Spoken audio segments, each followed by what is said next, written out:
It was the best of times. It was the worst of times.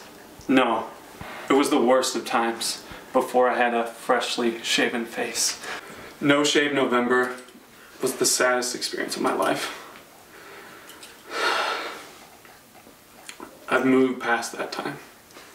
I've realized how great a freshly shaven face really is.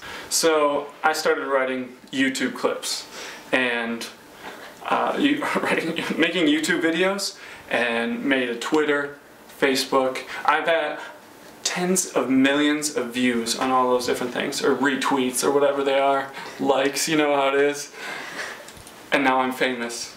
I think for me, I found freedom in being clean shaven, and just this movement that they've been talking about, it just changed my life. I mean, you should see what I looked like before. And at one point, you know, I was just so hairy. I mean, people said, man, you're gonna scare the girls away. You look like an animal. So growing up, I always thought being clean shaven was impossible. I mean, my father was a Chia Pet, and my mother was a Wookiee. And I'd shave in the morning, and by dinner time, I could be in ZZ Top. I mean, so you could kind of say that it's in my genes.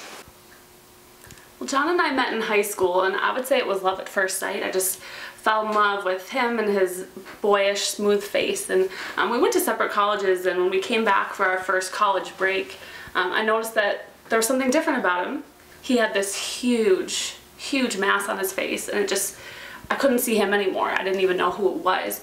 And you know, we continued with the relationship. You know, I still loved him, but there was a third person in our relationship. I noticed some things were different, and I hate to admit it, but I was getting a little jealous of his beard. He spent a lot more time grooming that thing, and he spent a lot of money on it too.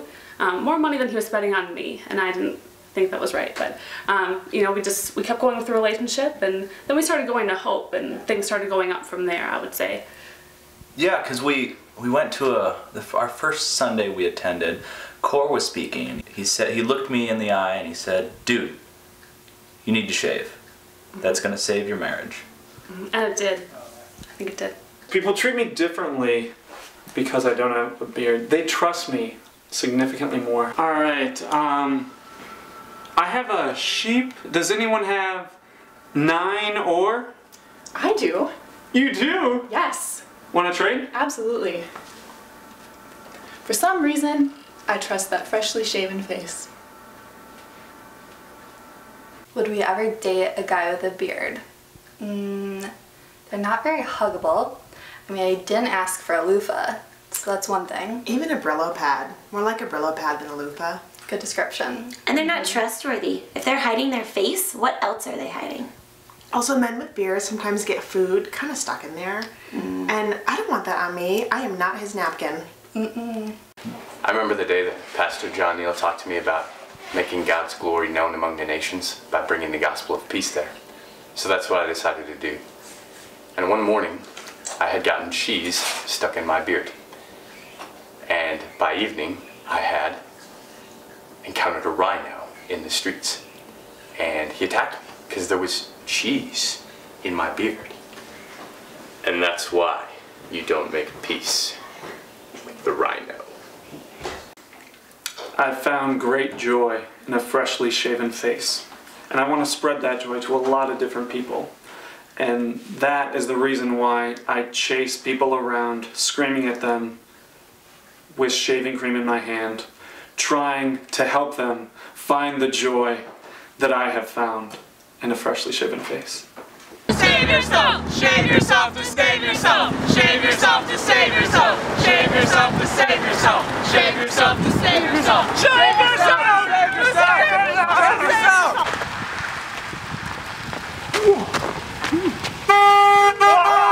No mustaches!